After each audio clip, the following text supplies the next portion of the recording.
বর্ষাকাল লাগে না, এটা 12 মাস পানি থাকে এই জায়গায়, বুঝছেন? এই রাস্তাঘাট না সারলে পারে আমরা চলবো কেমনে? এর মধ্যে হাঁটতেছেন কেন?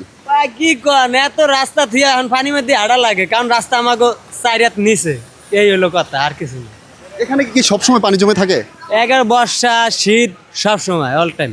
এখন হালকা বৃষ্টি পড়লেই পানি, এখন কিসের তেজে পানি আসে লাগে নদীর মতো, আসে যায় আসে যায়। এখানকার মানুষ তাহলে চলাচল করে কিভাবে? এই যে পানি দেওয়া আপাতত আর রিক্সা দেয়া হাইটা যাইতে পারে না, তার হাইটটা গেল পানি দেওয়া যায়।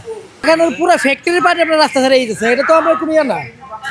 ফ্যাক্টরি বাসা বাড়ি যা আছে, এখানে বর্ষাকাল লাগে না, এটা 12 মাস পানি থাকে এই জায়গায়, বুঝছেন?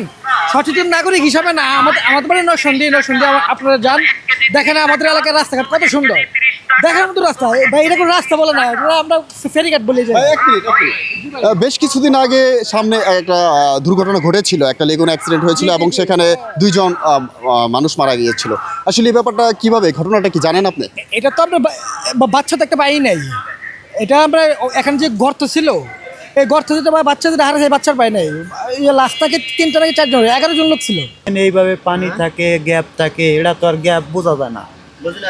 এমন একটা জায়গা পানি থাকলে দেখা যায় সমান, কিন্তু পানির ভিতরে তো এমন এমন বড় বড় গ্যাপ, এই গ্যাপের ভিতরে তো একটা অ্যাক্সিডেন্ট টাইম লাগে না, যে কোনো সময় অটোমেটিক।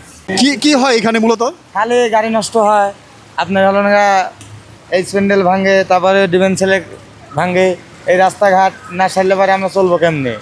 রাস্তাঘাট উনি একটু সারা দেন ইয়ে করে, এটা আপনারা একটু তুলে ধরেন। 10 বছর থেকে এই রাস্তাঘাট এইভাবে দেখতেছি, এখানে দুর্ঘটনা ঘটে, রিক্সা ভ্যান উল্টে পড়ে জায়গায়, তারপর অনেক গার্মেন্টস মেয়েরা অনেক কষ্ট করে যাওয়া আসা করে, অনেক দূর দূরান্ত থেকে আসে, এটা কোনো কেউ ব্যবস্থা নেয় না। এখানে মূলত পানি জমে থাকার কারণটা কি মনে করেন?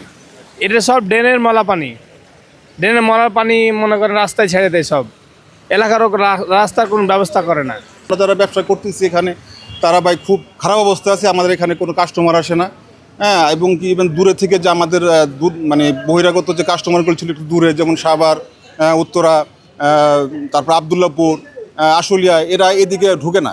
মাঝে 2-1 দিন ক্লিয়ার থাকে, আবার মাঝে মাঝে হয়। হ্যাঁ, মানুষ তো অসুস্থ হয়, মানুষ যায় আর গাইলে, মানুষ যাইয়ে তো আর কোনো সমাধান পায় না, গাইলেইয়া যাচ্ছে অনেকের পায়ে হয়ে গেছে। কিন্তু এই যে এলাকায় বিভিন্ন বাসা বাড়ি, এই ভাড়াটিয়ারা কি থাকে? আর পরিস্থিতির শিকার হয়েছে, কাছে অফিস, বাড়িওয়ালারা হিসাবে এরকম কোনো ভূমিকা দেখি না।